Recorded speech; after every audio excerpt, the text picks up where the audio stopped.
पीछे आ जाओ और पीछे हो जाओ।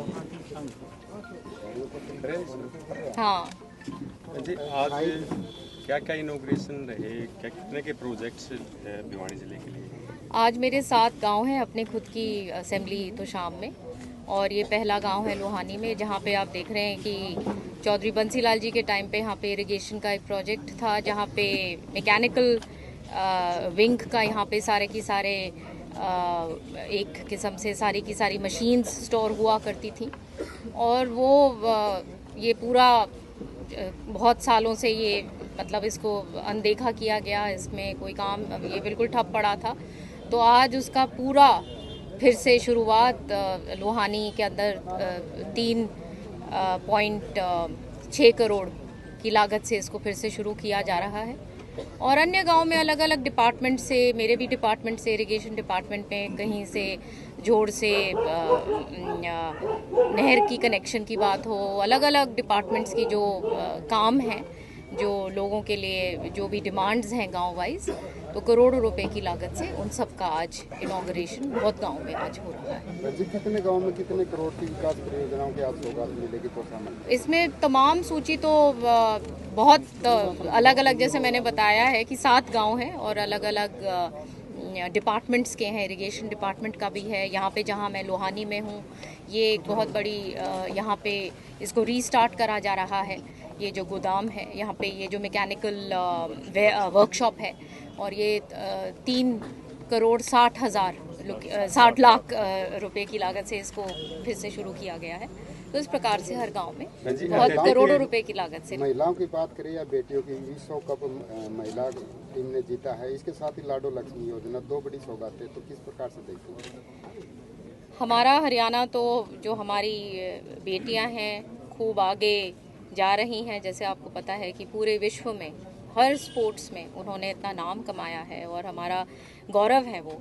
और मुझे बहुत खुशी होती है कि अभी ही हमने बहुत धूमधाम से 1 नवंबर को हरियाणा का निर्माण दिवस के रूप में हमने उसको मनाया, और उसी दिन एक ऐतिहासिक जो स्कीम की शुरुआत हमारे माननीय मुख्यमंत्री जी ने करी, लाडो लक्ष्मी योजना, जिसके तहत जो गरीब, जो हमारी जो महिलाएं हैं और जो ज़रूरतमंद हैं, उनको 2100 रुपया पर मंथ उनको मिलेगा। और आप जानिए कि ये इतने पूरे देश भर में, इतना छोटा प्रदेश होते हुए भी इतनी मात्रा में हमारी महिलाओं के सम्मान में और उनके सशक्तिकरण के लिए इतना जो राशि जो दी जाएगी, वो एक आप में ये आप मंशा सरकार की देखिए कि कितना गरीब और महिला दोनों के लिए कितने प्रतिबद्ध है कि वो आगे बढ़ें। लेकिन विपक्ष आरोप लगाता कि जो कहा गया था कि हर महिला को मिलेंगे 21 लाख को दिया गया, लेकिन अब आंकड़े आए कि 5 लाख दिया है। कहीं ना कहीं आंकड़ों में उधार दिया। देखिए, उनकी तो बोलने की बात है। जो योजनाएं बनी हैं वो लोगों के लिए बनी हैं, जो ज़रूरतमंद लोग हैं। अब महिला तो मैं भी हूँ, मैं भी खड़ी हो जाऊँ क्या 2100 रुपये लेने के लिए? तो ये कोई बात नहीं है, उनके पास कोई बात बची नहीं है। वो ढूंढ रहे हैं, अपनी ज़मीन तलाश रहे हैं, ज़मीन बची नहीं तो बात कर रहे हैं। अत्यधिक बरसात हुई थी, उसके बाद फसलें खराब हुई थी, तो इसके जो खराब हुए थे मुआवजे के लिए क्या किस चरण में है फिलहाल, कब तक मिल पाएगी? ये पूरा की पूरा जो मुआवजा है वो लोगों तक पहुँचेगा और उसकी पूर्ण रूप से कार्रवाई हो रही है। कोई भी ऐसा नहीं होगा जिसकी भरपाई ना हो। आरोप लगते थे कांग्रेस पर कि संगठन टूट गया, उन्होंने नेता प्रतिपक्ष भी चुन लिया है और प्रदेश अध्यक्ष भी चुन लिया, तो क्या कहेंगे?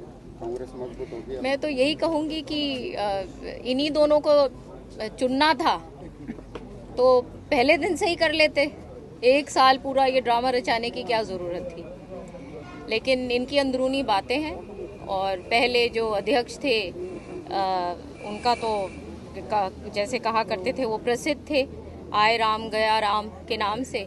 अब वो CLU की सीढ़ी घूम रही है पहले से ही, और वो अध्यक्ष हैं। तो अब क्या मैं टिप्पणी करूं, लेकिन जहां तक हम लोगों का पूरा जो फोकस है वो लोगों के काम के लिए। संपत सिंह ने पार्टी कांग्रेस छोड़ी है और संपत सिंह ने कांग्रेस छोड़ के बड़े आरोप लगाए हैं कि यहाँ अनदेखी होती है और इसकी वजह से श्रुति चौधरी, किरण चौधरी, कुलदीप बिश्नोई सबके नाम लिए कि सारे के सारे पार्टी छोड़ के गए और कहीं ना कहीं कोई मंत्री है, कोई राज्यसभा सांसद है, कोई सांसद है, सारे के सारे। सही कह रहे हैं, कांग्रेस तो पार्टी के रूप में बची ही नहीं।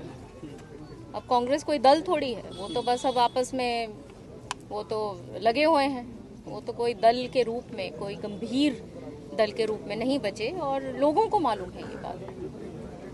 धन्यवाद।